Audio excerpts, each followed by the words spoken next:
Hi, and welcome to Usagi Shade, a new segment on the channel all about showcasing your favorite obscure games. Since this is the first gaming video on the channel, I figured I'd start things off with a list of the top 10 Japanese games for the PSP. The library of games is extremely massive, so picking just 10 games to showcase for a list like this was a bit difficult on my end. That being said, there is potential for a second list if the demand is high. Anyway, without further ado, here are the top 10 Japanese games for the PSP.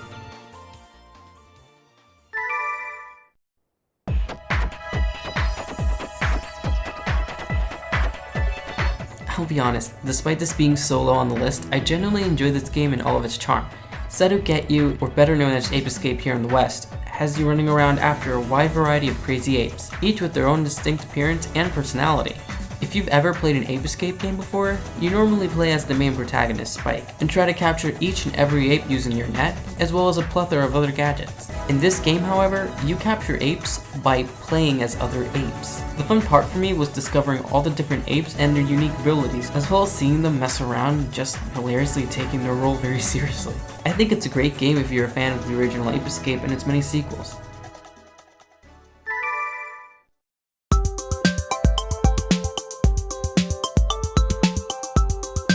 I'm not usually one to play pet simulation games, but let's be real. Dogs tug the heartstrings like no other. Much like Nintendogs for the Nintendo DS and 3DS, Dog Happy Life has you taking care of your own dog by showing affection, responding to them, and watching your bond grow over time. You can choose from a wide variety of breeds to raise, as well as accessories for them to put on, including furniture for your room. It's very straightforward, you just watch and take care of dogs until the day ends. It makes for a good little distraction here and there.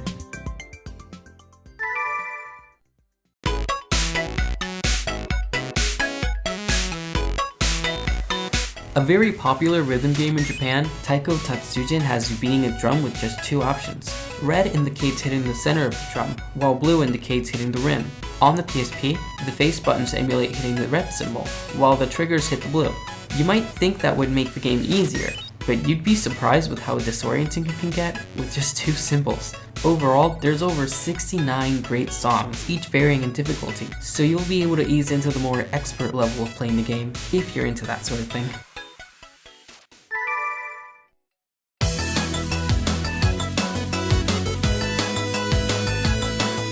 Plenty of you might already be familiar with Puyo Puyo, especially those who are a fan of Sega IPs like Sonic the Hedgehog, where Puyo Puyo has been referenced in games like Sonic Mania or Dr. Robotnik's Mean Bean Machine. The game features a colorful set of characters and different playstyles, however the main objective remains more or less the same all throughout. Once you group 4 Puyos of the same color, they'll pop and allow other Puyos to fall in their place. It gets compared to Tetris very often for how it's laid out, but whereas Tetris requires you to complete a horizontal line and clear a space, Puyo Puyo allows for you to chain as many combos as you can as you continuously set up each color however you see fit. There is a story mode you can play through, however it is possible to play multiplayer for up to 4 players if you have the means to do so.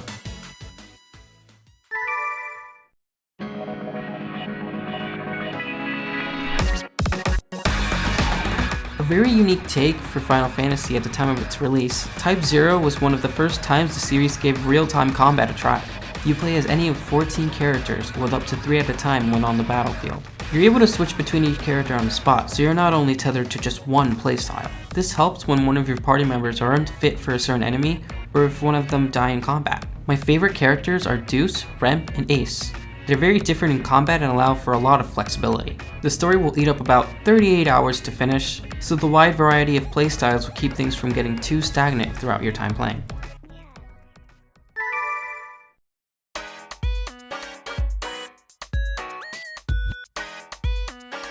Another rhythm game on the list, except this one has a plethora of titles released on the West, making the series a bit less obscure in comparison. The main point of the game is very clear.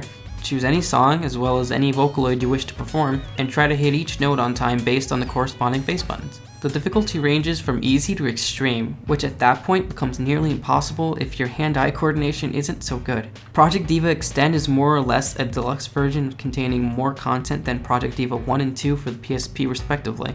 You're able to change each Vocaloid's outfit, as well as watch them live their normal lives when visiting them in their room. It can be very fun challenging yourself with higher difficulty as you progress, which becomes less overwhelming the more you play each song.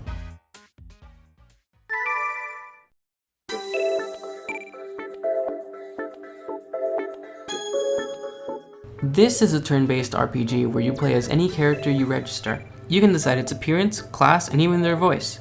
At any point of the game, you're able to play as any of the 3 characters you registered at a time, while also being able to change your party whenever you see fit. There is an English patch for the game, and I'd recommend playing the first game for the PSP as well in order to avoid getting lost. All in all, you'll find yourself getting sucked in once you progress, and it's worth taking a look at if you've never played a 7th Dragon game before.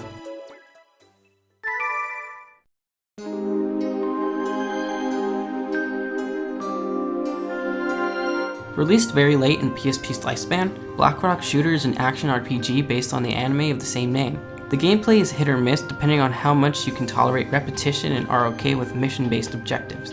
However, it does have its moments. One of the main reasons this game is so compelling is its story, and you find yourself feeling this melancholic sensation as everything starts unfolding towards the end. The icing on the cake for me were the boss fights, and how the main protagonists interacted with each one of them. They're generally the most exciting parts at the end of each stage, giving you an incentive to keep playing. It's an emotional ride all throughout, and I definitely recommend you give it a try.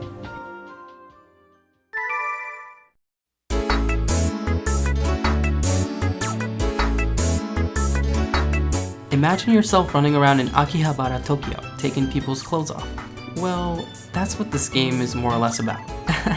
Akiba's Trip Plus is a semi-sandbox game where you basically remove and steal people's clothing or avoid getting your clothes stolen in order to stay alive.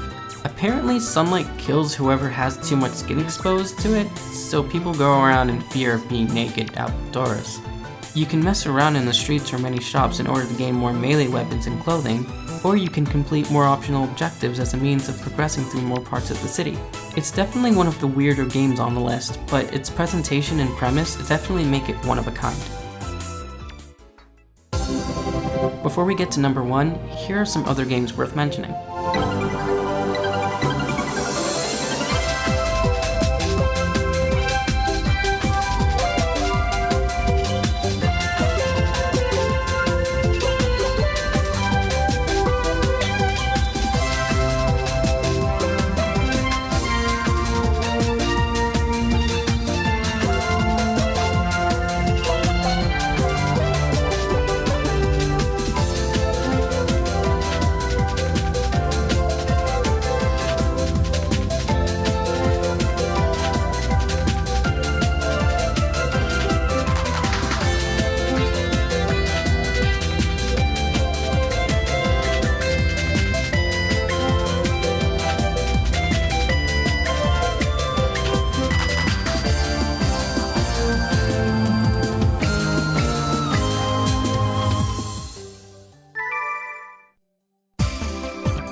This was the easiest choice for me personally.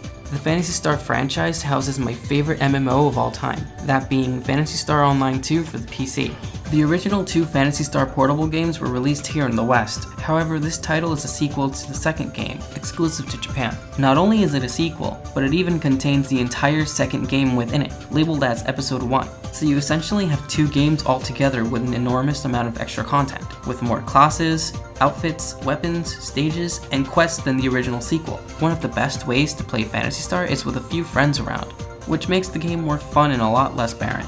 You can play through the story missions, however, so whether you're alone or with a group, you can definitely have a great time grinding through the game. That doesn't even scratch the surface of what you can do either, but I'll let you check it out for yourself.